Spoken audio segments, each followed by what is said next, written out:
எங்களுக்கு 1700 ரூபா சம்பளம் வேணும். இந்த சம்பளம் வாங்கி எங்களால் சாப்பிட முடியாது. பிள்ளைகளுக்கு நாங்கள் சாப்பாடு கொடுக்கணும், நாங்களும் சாப்பிடணும், ஸ்கூல் ஃபீஸ் கட்டணும். எங்களால் எதுவுமே செய்ய முடியாது. எங்களுக்கு 1700 ரூபா சம்பளம் போட்டாச்சுன்னு சொல்லினா நாங்கள் போராட்டத்துக்கெல்லாம் வரல. கட்டாயம் எங்களுக்கு 1700 ரூபா சம்பளம் இருந்தால் மீண்டும் போராட்டத்துக்கு வருவோம்.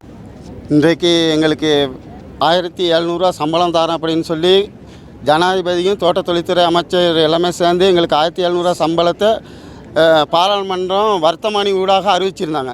இருந்த போதிலும் அந்த சம்பளம் இந்த 21ஆம் தேதி முடிஞ்ச மாதம் 21ஆம் தேதியிலேருந்து அந்த சம்பளம் நடைமுறைப்படுத்தப்பட்டிருக்குன்னு சொல்லி 2வது முறை வர்த்தமானி வெளியிட்டு கூட எங்களுக்கு அந்த சம்பளம் இன்னது கொடுக்கப்படலை. அதுக்கு எதிர்ப்பாக கம்பெனி எல்லாமே சேர்ந்து வழக்கு தொடர்ந்துருக்காங்க.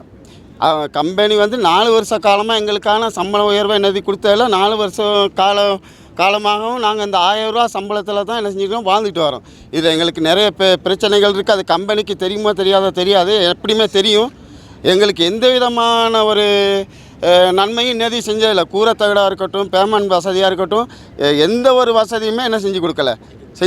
எங்கள் வீட்டு உழைப்பை மட்டும்தான் என்ன செய்கிறாங்க, லாபமாக ஏற்று 4 வருஷ காலம் உள்ள லாபத்தை கூட என்ன செய்யலை அவங்க மனசில் இல்லாமல் அந்த மனசை விட்டு அதை விட்டு அகட்டி 4 வருஷ காலம் உள்ள லாபத்தில் ஒரு காப்பங்கு தான் எங்களுக்கு, காப்பங்கு கூட வராது, ஒரு அரிக்கா பங்குன்னு தான் சொல்லணும்.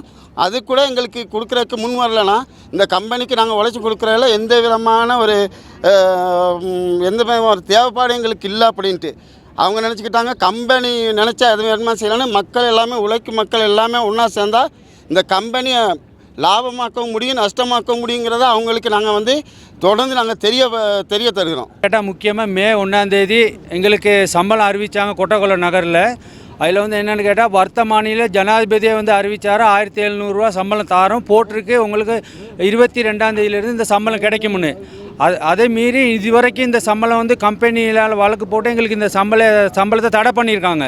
நாங்கள் என்ன கேட்குறோன்னு சொன்னால், ஜனாதிபதி விட்டு பேச்சே இந்த கம்பெனிக்காரவங்க மீறி இருக்க நேரத்தில் நாங்களாம் சாதாரண மாதிரி ஆக்கள், அவர் ஜனாதிபதி விட்டு பேச்சே இப்போ மீறி இருக்குது. ஆகவே இந்த பிளான்டேஷனை பொறுத்தளவு எல்கடோ பிளான்டேஷனில் சம்பளம் கொடுத்துருக்கு, அதோட லொனக் வட்டவலையிலையும் இந்த 1700 ரூபா சம்பளம் கொடுத்துருக்கு.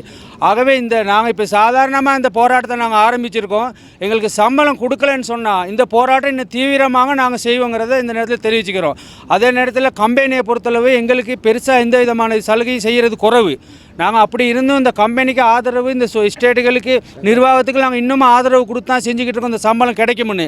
இந்த சம்பளம் சரிவர எங்களுக்கு கிடைக்கலன்னு சொன்னால் இந்த ஆர்ப்பாட்டம் தொடருங்கிறத நாங்கள் தெரிவிச்சுக்கிறோம். இது யார் சம்மந்தப்பட்ட கம்பெனி, யூனியன் எல்லாம் சேர்ந்து எங்களுக்கு இந்த சம்பளத்தை பெற்றுத்தருமாறு மிக தாழ்மையுடன் கேட்டுக்கொள்கிறேன். எங்களுக்கு இந்த சம்பள பிரச்சனை தான் 1700 ரூபா கட்டாயம் எங்களுக்கு வேணும். எங்கள் தொழிலாளிகள் இதுவரைக்கும் கொலவி கொத்தி ஒரு எம்புலன்ஸ் வசதிகள் பிரச்சனை பண்ணி தான் மழை இடி மின்னல்ல அட்டையில் கடித்து வேலை செஞ்சு எங்களுக்கு 1700 ரூபா கொடுக்க இல்லை இந்த கம்பெனி சொன்னால் அவங்க போகிற வாகனத்தை கோடிக்கணக்கில் செலவழித்த வாகனத்தில் போகிறாங்க.